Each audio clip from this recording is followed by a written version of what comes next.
স্বামী রামসুখদাস মহারাজ একটা দৃষ্টান্ত দিতেন, দেবদুর্লভ মনুষ্য শরীর লাভ করে যদি হরিভজন না করেন। এক জহুরি ছিল, সে জহুরি বিবাহ করেছে, তার একটি পুত্র সন্তান হয়েছে। হঠাৎ কোনো কঠিন ব্যাধিতে আক্রান্ত হয়ে জহুরি মারা গিয়েছে। জহুরি মানে যে হীরার ব্যবসা করতো, জহরের ব্যবসা করতো জহুরি, সে হীরক ব্যবসায়ী জহুরির একমাত্র পুত্র, তার পত্নী। আর যখন সে ব্যবসায়ী মারা গিয়েছে, তার প্রতিদ্বন্দ্বী যত ব্যবসায়ী ছিল তারা বলল, এই আমার কাছ থেকে এত ঋণ ধার করেছে, সে তত ঋণ করেছে, ইত্যাদি ইত্যাদি বলে তার পত্নীর কাছ থেকে সমস্ত ধন সম্পদ তারা ভাগবাটোয়ারা করে নিয়েছে। পত্নীর কাছে আর অধিক ধন নাই। কিছুদিন কাল গুজারা হওয়ার পরে, অতিবাহিত হওয়ার পরে তাদের খুব দরিদ্রতা গ্রাস করলো, খাওয়ার মতো অন্ন নাই। তখন তার পত্নীর মনে হলো যে আমার স্বামী আমাকে একটা অমূল্য হীরা দিয়েছিল, বলেছিল যে এটা অমূল্য রত্ন, তুমি কখনো বিক্রি করবে না, কিন্তু এর মূল্যটা কত আমাকে বলে যায় নাই। সেজন্য তার পুত্রকে একদিন বাজারে পাঠালো, বালককে বলল, যাও তুমি এই হীরার মূল্যটা নিরূপণ করে এসো। তোমার পিতা আমাকে এই হীরকটা দিয়েছিল, বলেছিল যে এটা অমূল্য হীরা, কিন্তু এর মূল্য কত আমাকে বলে যায় নাই, তুমি এর মূল্য নিরূপণ করে এসো বাজারে। পুত্রটি বাজারে গেল, সে বালক, সে তো বোঝে না। প্রথমে ফল দোকান, সবজি দোকানে গিয়ে বলছে, এই আমার কাছে এই চকচকে পাথরটা আছে, তো এটার দাম কত? মূলো দোকানি, সেও তো ওই রকম মাথায় বুদ্ধি, বলে কত দাম হবে, 4টা মূলা নিয়ে যাবে। বললো, না আমি এটা বিক্রি করব না, জানতে চেয়েছিলাম। সবজি দোকান থেকে তারপরে ভুসিমাল দোকানে গেল, তো ভুসিমাল দোকানদারকে বলছে, এই সবাই কি আর হীরা চিনে? তো বললে, এই পাথরটা আমার কাছে আছে, এর দাম কত? ভুসিমাল দোকান বললো, পাথরটা তো দেখতে খুব ভালো, আমার আলমারি সাজিয়ে রাখবো, তুমি এটা দিয়ে যাও আর 2 কিলো ডাল নিয়ে যাও। বললো, না আমি এটা বিক্রি করব না। এরপরে সে স্বর্ণকারের কাছে গেল, সোনার দোকানে গেল।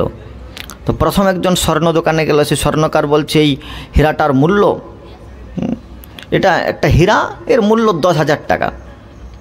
তো বললো, আমি এটা বিক্রি করব না। আরেকটা দোকানে গেল, আরেকটা দোকানে যেতে সেই দোকানদার বলছে, এর মূল্য 1 লক্ষ টাকা। মানে যত দোকানে যাচ্ছে তত হীরার মূল্য বাড়ছে।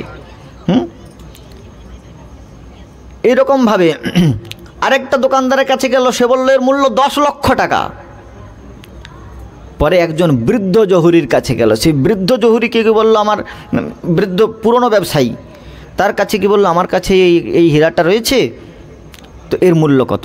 সে বৃদ্ধ জহুরি হীরাটা হাতে নিয়ে দেখলো যে এর মূল্য নিরূপণ করা কঠিন, এ অমূল্য হীরা, এরকম হীরক সাধারণত পাওয়া যায় না। সে বৃদ্ধ জহুরি বলল যে তোমার কাছে এই যে চকচকে পাথরটা রয়েছে, এর মূল্য নিরূপণ করা কঠিন, আমার দোকানে যা কিছু রয়েছে, যত হীরা রয়েছে সব দিয়ে এর মূল্য দেওয়া যাবে না, কিন্তু তুমি এই হীরাটা কোথায় পেয়েছো? ওই বালকটি বলল যে আমার বাবা এরকম হীরক ব্যবসায়ী ছিল, সে মারা গিয়েছে, মায়ের কাছে এটা গচ্ছিত রেখে গিয়েছিল। বলল, বাবা তোমার বাবা তো হীরক ব্যবসায়ী ছিল, সে জানতো, তাই এই যে হীরাটা, এই হীরার মূল্য বাজারে নিরূপণ করা যাবে না, এ অমূল্য বস্তু, কিন্তু তুমি এই জিনিসটা আমার কাছে রেখে দিয়ে যাও, আমি তোমাকে 3টি দোকানে প্রবেশ করাবো, সেই দোকানের সমস্ত যে বস্তুগুলি তুমি স্পর্শ করবে সেই বস্তুগুলি সব তোমার হয়ে যাবে, তোমাকে দিয়ে দেবো। আর এই হীরাটা তুমি বিনিময়ে আমার কাছে রেখে যাও, তুমি যখন বড় হবে আমার বস্তুগুলো শোধ দিয়ে দেবে, তারপরে তুমি আমার কাছ থেকে হীরাটা নিয়ে যাবে। ছেলেটি চিন্তা করলো, না এটা ভালো বিষয়, কেন কি বিকৃত আমি করতে চাইনি, আমাদের অর্থের প্রয়োজন। আর জহুরি বলছে, তুমি যখন বড় হবে তখন হীরা চিনতে শিখবে, তখন আমার কাছ থেকে এটা নিয়ে যাবে। ছেলেটি রাজি হয়ে গেল। তো ছেলেটিকে পরপর 3টি দোকানে প্রবেশ করানো হলো। বললো যে এই 3টি দোকানে আমি প্রবেশ করবে তুমি, আর এই 3টি দোকানে তোমায় যাবে, তোমার পেছনে 2 জন করে লোক দিয়ে দেব, যে বস্তুগুলো তুমি স্পর্শ করে দেবে, যেগুলোতে তুমি হাত লাগিয়ে দেবে, সেই বস্তুগুলো তোমার হয়ে যাবে, আর ওগুলো গোছাবে এই 2 জন লোক তোমার পেছনে দিচ্ছি, যেগুলো তুমি ছুঁয়ে দেবে সেগুলো তোমার বস্তায় ভরে তোমার হয়ে যাবে, তোমাকে দিয়ে দেবে। ছেলেটি প্রবেশ করলেন প্রথম দোকানে। প্রথম দোকানে কত সময় দেয়া হলো? 15 মিনিট সময় দেয়া হলো। ছেলেটি দেখলো দোকানের মধ্যে একটা সুন্দর ঝাড়াই মশলা ভুসিমালের দোকানে প্রবেশ করানো হয়েছে। 70 রকমের তেল, সানফ্লাওয়ার, স্যান্ড্রফ, দুনিয়া রকমের তেল, কত রকমের চাল, কত রকমের ডাল। ও তো দরিদ্রতার মধ্যে মানুষ হয়েছে, প্রথমেই বাবা মারা গিয়েছে, অত কিছু দেখে নাই একসঙ্গে। ওই চাল ডাল তেল, তারপরে টাটা লবণ, তারপরে সেই ট্রিপল রিফাইন্ড করা লবণ, এইসব নানা কোয়ালিটির জিনিস দেখতে দেখতে ওর 15 মিনিট শেষ, একটাও জিনিস স্পর্শ করতে পারলো না। তো 15 মিনিট গেল, জহুরি বলল একে দ্বিতীয় দোকানে প্রবেশ করিয়ে দাও। দ্বিতীয় দোকানে সময় দেয়া হলো, বললো তোমার সময় এখন বাড়িয়ে দেওয়া হচ্ছে, ডবল করে দেওয়া হলো 30 মিনিট।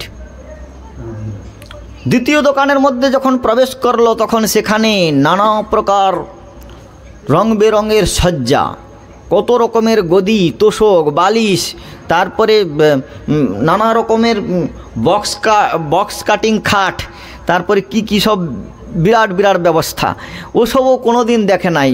পালঙ্ক, খাট, গদি, চেয়ার, এইসব, আর তারপরে স্কুটার, এই রকম সব উপভোগের বস্তু, ও তো ওগুলো কোনো দিন দেখে নাই, ওইগুলো সব দেখছে এক এক করে। হ্যাঁ ঠিক আছে, আমি সংকেত পেয়ে গেছি, চিন্তা নেই। তো এইরকমভাবে ওই এটা ওটা দেখতে দেখতে দেখতে দেখতে এটা কীরকম ওটা কীরকম দেখতে দেখতে ও স্কুটির পিছনে গিয়ে দেখে এটা আবার কি, ও চার্জ দেয়া, এটা কি পেট্রোলে চলে, এই সব দেখতে দেখতে 30 মিনিট শেষ। দ্বিতীয় দোকান থেকে বের করে দেয়া হলো। এরপরে বলল যে তোমাকে তৃতীয় দোকানে প্রবেশ করানো হবে। তৃতীয় দোকানের জন্য সময় আরও বাড়িয়ে দেওয়া হলো, বল এইবার তোমাকে 45 মিনিট সময় দেওয়া হচ্ছে, আরও 15 মিনিট বাড়িয়ে দিলেন। এই 45 মিনিটের মধ্যে তুমি যা যা স্পর্শ করবে সব তোমার হয়ে যাবে। সেই তৃতীয় দোকানে যখন ঢুকলো তখন দেখলো সেখানে সে ঢুকিয়ে দিয়েছে মানে শোরুমের মতো বিরাট ব্যবস্থা, কোথাও সুইমিং পুল, কেউ সাঁতার দিচ্ছে, নানা রকমের রং বেরঙের মাছ, নানা রকমের উপবন, ফুল বাগান, তারপরে সেই নাগরদোলা ঘুরছে, এই সব নানান বস্তু, সৌন্দর্য, নানা প্রকার পশু পাখি, সব কৃত্রিম পশু পাখি, ওই যে ঘরের মধ্যে লোকে পুষে রাখছে, ওই মাছ খেলা করছে, পাখি ডাকছে, ওই দেখতে দেখতে ওর 45 মিনিট শেষ। যে জহুরি পাঠিয়েছিল সে লোকগুলোকে, 2টা লোককে পাঠিয়েছিল যেগুলো ছুঁয়ে দেবে সেগুলো ভরবার জন্য, তারা গিয়ে জহুরিকে খবর দিল। জহুরি বলল কি নিয়েছে? বলল কিছুই নিতে পারে নাই। বলে ওকে আর আমার সামনে নিয়ে আসবে না, ওকে ঘাড় ধাক্কা দিয়ে বের করে দাও। ওই বেরোনোর সময় কি নিয়ে যাবে? চৌকাটের গোড়া একটা ছেঁড়া থলিয়া ছিল, ওইটা নিয়ে ঘর চলে গেল।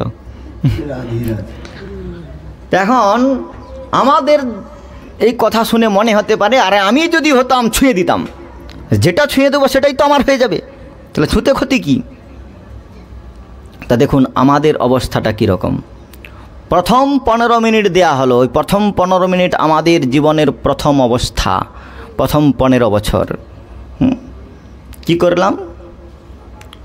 হরি হে ভুলিয়া তোমারে সংসারে আসিয়া পেয়ে নানা বিধ ব্যথা, আমি তোমার চরণে আসিয়াছি না, হরি তোমার চরণে আসিয়াছিলাম, বলিবা দুঃখের কথা প্রভু, বলিবা দুঃখের কথা, তোমার চরণে আসিয়াছিলাম, তোমার সঙ্গে আসিয়াছিলাম, বলিবা দুঃখের কথা, বলিবা দুঃখের কথা, রে জননী জঠরে ছিলাম যখন বিষম বন্ধন পাশে, জননী জঠরে ছিলাম যখন বিষম যন্ত্রণা, একবার প্রভু দেখা দিয়া মোরে, একবার প্রভু দেখা দিয়া মোরে, বঞ্চিলে দিন আসে, বঞ্চিলে দিন দাসে, একবার প্রভু দেখা দিয়া মোরে, একবার প্রভু দেখা দিয়া মোরে বঞ্চিলে দিন দাসে বঞ্চিলে আমি তখন ভাবিনু জনম পাইয়া করিবা ভজন তব তখন ভাবিনু জনম পাইয়া করিবা আমার জনম হইল পড়ে মায়া জালে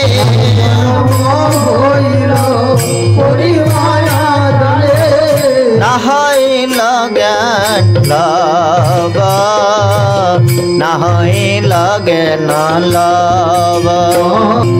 প্রথম 15 বছর কি হলো বলে আদরের ছেলে স্বজনের কোলে হাসিয়া কাটানো কাল জনক জননী স্নেহেতে ভুলিয়া সংসার লাগিল ভাল। প্রথম 15টা বছর এই 14-15 বছর মাধ্যমিক উচ্চ মাধ্যমিক দিতে দিতে পড়ি আর কতদিনে জ্ঞান উপজিল পাঠ পড়িয়া রহ 15 বছর কেটে গেল 15 মিনিট সময় শেষ হয়ে গেল কোনো কিছুই ছুঁতে পারলাম না। ছোঁয়া মানে কি যদি জিহাদি একবার শ্রীকৃষ্ণ গোবিন্দ নামকে স্পর্শ করে দিতে পারতাম তাহলে ওই সম্পদটা ওই নামরূপী সম্পদটা আমার সঙ্গে চলে যেত। কিন্তু আমরা একবারও কৃষ্ণ নাম শ্রীকৃষ্ণ গোবিন্দ নাম পাখিরে যে নাম লয় লয় সারি সুখ আদি যত কত তাহাতে যে অলস্য করা হয় কেমন মতো। তো সেই জন্যে প্রথম 15টা বছর কেটে গেল এই প্রকার প্রথম 15 মিনিট।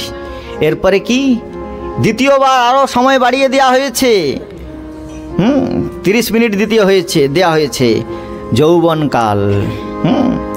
বিদ্যার গৌরবে ভ্রমি দেশে দেশে ধনয় পার্জন করি বিদ্যার গৌরবে ভ্রমি দেশে দেশে ধনয় পার্জন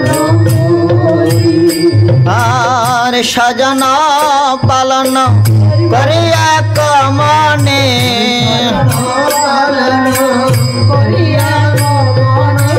সজনা পালন করিয়া কমনে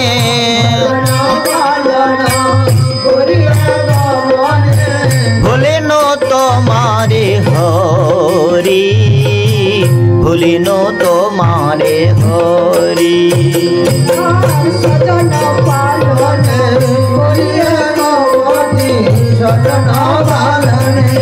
করিয়া কমনে তোমারে হরি ভুলিন তোমারে। তাহলে বাকি 30টা বছর কি হলো ওই ধন উপার্জন আর স্বজনগণের কুটুম্ব পালন করতে করতে যৌবনকালটা চলে গেল 45 হয়ে গেল 30 মিনিট চলে গেল ভজন করা হলো না জিহা দিয়ে শ্রীকৃষ্ণ নামকে স্পর্শ করতে পারলাম না। 30টা বছর চলে গেল 30 মিনিট সময় শেষ হয়ে গেল 15 30 45 হয়ে গেল। বাকি পড়ে থাকলো কতটা 100 বছর পরমায়ু 90 বছর আয়ু যদি হিসাব করা যায় বাকি 45 বছর। বাকি যে 45-এর পর থেকে হাঁটুর বেদনা কানের যন্ত্রণা চোখে দেখা যায় না বৃদ্ধকাল আওলো সব সুখ ভাগলো পীড়া অবশ্য হইনু কাতর আর তখন ভোগাভাবে দুঃখিত অন্তর। আচার্য শঙ্কর বললেন বাল স্তাবৎ ক্রিয়া আসক্ত স্তাবৎ তরুণ নিরক্ত বৃদ্ধ স্তাবৎ চিন্তয়া মগ্ন পরমে ব্রহ্মণে কোনপি লগ্ন। বালক তার সেই বাল্যকালের ক্রীড়াতে মত্ত যুবক যুবতীর সঙ্গে প্রেমালাপে মত্ত বৃদ্ধ স্তাবৎ চিন্তয়া মগ্ন বুড়ো বসে বসে চিন্তা করছে নাতনির বিবাহ না দেখে আমি মরব না। বৃদ্ধ স্তাবৎ চিন্তয়া মগ্ন পরমে ব্রহ্মণে কোনপি লগ্ন। তাই বাকি 45টা বছর ওই কেবল ওই পুরনো চিন্তন করতে করতে আর নাতির বিয়ে কবে হবে নাত বউ কবে দেখবো নাত জামাই দেখে মরবো এই করতে করতে বাকি 45টা বছরে কেটে গেল। বার্ধক্যে এখন ভকতি বিনোদ কাঁদিয়া কাতরয়তি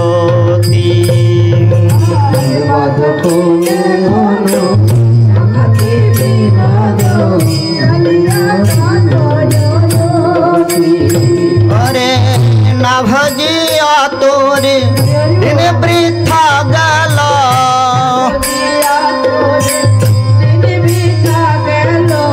ना भजिया तोरे दिन बृथा गल বুঝিয়া তোরে দিন বিতা গেল এখন কি হবে হরি, এখন কি হবে হরি, বুঝিলাম দিন বৃথা গেল না বুঝিয়া তোরে, দিন বিতা গেল এখন কি হবে গরি, এখন কি হবে। আর তোমারে ভুলিয়া সংসারে আসিয়া পেয়ে নানা বিধ ব্যথা, আসিয়া পেয়ে নানা আমি তোমার চরণে আসিয়াছি না, চরণে আসিয়াছিলাম বলিবা দুঃখের কথা প্রভু, বলিবা দুঃখের কথা। তোমার চরণে আসিয়াছিলাম, তোমার চরণে আসিয়াছিলাম বলিবা দুঃখের কথা, বলিবা দুঃখের কথা। তাই ওই বাকি 45টা মিনিট ওইভাবে কেটে গেল। তখন বেরিয়ে যাচ্ছে, কোনো কিছুই স্পর্শ করতে পারলো না। যখন বেরিয়ে যাচ্ছে তখন ওই জহুরি, বৃদ্ধ জহুরি বলছে ওকে আমার সামনে নিয়ে আসবে না, ঘাড় ধাক্কা দিয়ে বের করে দাও। তেমনি ভগবান আমাদেরকে এই মনুষ্য শরীর দিয়েছিলেন পরমার্থ ধন প্রাপ্তির জন্যে, পরমার্থিক সম্পদ প্রাপ্তির জন্যে। আমরা কোনো কিছুই স্পর্শ করতে পারলাম না, তাই ভগবান বলছে এটাকে আর আমার সামনে নিয়ে আসার দরকার নেই। কুলাঙ্গারকে হ্যাঁ এই দুনিয়া মে মুট্টি বন্ধ করায়া জগৎ মে হাত পসার কে জায়গা, এই পৃথিবী থেকে কিছুই নিয়ে যেতে পারলো না। আমরা যদি একবার শ্রীকৃষ্ণ নাম গোবিন্দ নাম উচ্চারণ করতাম, সক্রিচারিতম যেন হৃত্যক্ষরোদ্যম বদ্ধপরিকরস্তেন মোক্ষাগমনম প্রধি মধুর মধুর মে তন্মঙ্গল মঙ্গলানাম সকল নিগমাবল্লী সৎফলম চিতস্বরূপম সক্রিয় বিপরীতম শ্রদ্ধয়া হেলয়াবা ভৃগুমারণমাত্রম তারয়িত কৃষ্ণ নাম। জিহা দিয়ে যদি একবার শ্রীকৃষ্ণ গোবিন্দ নাম উচ্চারণ করতাম, মস্তক যদি উত্তঙ্গম মস্তক যদি ভগবান শ্রীকৃষ্ণকে একবার নমস্কার করতাম, তাহলে আমাদের আর এই একোপীকৃত কৃষ্ণস্য কৃত প্রণামে যদি উত্তমাঙ্গ মস্তক ভগবানকে নিবেদন করতাম, তাহলে আমাদেরকে আর এই মাতৃজঠরে শয়ন করতে হতো না, আর এই সংসার চক্রে পরিভ্রমণ করতে হতো না। কিন্তু আমরা সংসারে এসে তা করতে পারলাম না। তাই যম মহারাজ তার পার্শ্বদগণকে বললেন, হে পার্শ্বদগণ শোনো, তোমরা তাকে নিয়ে আসবে যাদের জিহা একবারও শ্রীকৃষ্ণ নাম কীর্তন করলো না, যারা উত্তমাঙ্গ মস্তক দিয়ে ভগবানের চরণ কমল অভিবন্দন করলো না, যে ভগবানের উদ্দেশ্যে কোনো প্রকার শুভকর্ম সম্পাদন করলো না, জিহ্বা অনব্যক্তি ভগবত গুণ নাম দেয় চৈতন্য স্মরত তচ্চরণারবিন্দম কৃষ্ণানুমতি যচ্ছির একদাপি তান আনয়ন অধম অসত অকৃত বিষ্ণু কীর্তন। সেই অধম বিষ্ণু উদ্দেশ্যে অকৃতজ্ঞ ব্যক্তি, যিনি ভগবানকে কোনো প্রকার পরিষেবা পরিচর্যা করলো না, তাকে আমার কাছে নিয়ে আসবে। তাই যদি এই জমের কষাঘাত থেকে মুক্ত হতে হয়, সংসার চক্রের আবর্তন থেকে বিনির্মুক্ত হতে হয়, কৃষ্ণ নাম ভজ জীব আর সব মিছে পলাইতে পথ নাই জম আছে পিছে, জমের কষাঘাত থেকে যদি বিনির্মুক্তি লাভ করতে হয়, তাহলে তৎপ্রয়াসন কর্তব্যম যত অব্যয়পরম ন তথা বিন্দতে ক্ষেম মুকুন্দ চরণাম্বুজম। ক্ষণকাল মাত্র বিলম্ব না করে ভগবান শ্রীহরির আরাধনা করা প্রয়োজন।